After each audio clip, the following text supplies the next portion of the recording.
অসাধারণ দুর্দান্তভাবে শ্রীলঙ্কাকে হারিয়ে দ্বিতীয় রাউন্ডে কোয়ালিফাই করলো বাংলাদেশ। হ্যাঁ দর্শক, হংকং সিক্সার্স 2025 টুর্নামেন্টে বাংলাদেশের দারুণ শুভ সূচনা। প্রথম ম্যাচটি বৃষ্টির কারণে মাঠে না গড়ালে হংকংয়ের বিপক্ষে পয়েন্ট ভাগাভাগি করে দেওয়া হয়। এরপর আবার হংকং শ্রীলঙ্কার বিপক্ষে ম্যাচটি জিতে নেয়, যে কারণে শ্রীলঙ্কার বিপক্ষে বাংলাদেশের শেষ ম্যাচটি ছিল মরা বাঁচার লড়াই। এমন লড়াই মাঠে নেমে ব্যাটিং করতে নেমে বাংলাদেশ শুরুটা দারুণ করেছিল।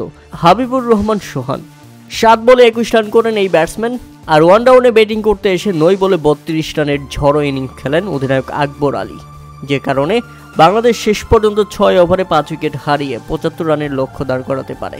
আর 76 রানের জবাবে ব্যাটিং করতে নেমে শ্রীলঙ্কার শুরুটা ভালো হলেও সুবিধা করতে দেয়নি বোলার আবু হায়দার রনি। ইনিংসে 13 রানের মাথায় শ্রীলঙ্কার প্রথম উইকেট তুলে নেন তিনি। এরপর শ্রীলঙ্কার দ্বিতীয় উইকেট তুলে নেয় বাংলাদেশ 29 রানের মাথায়।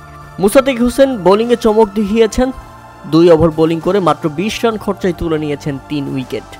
6 ওভারের ক্রিকেটে 2 ওভার বোলিং করে 3 উইকেট তুলে নেওয়া মুসাদ্দিক হোসেনের জন্য ছিল স্বপ্নের মতো।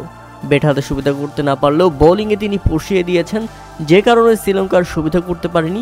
শেষ পর্যন্ত 5 ওভার 1 বলের মধ্যেই 61 রানের মধ্যে তারা অল আউট হয়ে গেছে।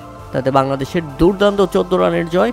আর এই জয়ে বাংলাদেশ দ্বিতীয় রাউন্ডে কোয়ালিফাই করে এবং জয়ের পর মাঠের মধ্যেই উল্লাসে নাচছিলেন তারা। শ্রীলঙ্কাকে হারিয়ে শ্রীলঙ্কাকে দেশের টিকিট ধরিয়ে দিয়ে বাংলাদেশের সে কি নাচ।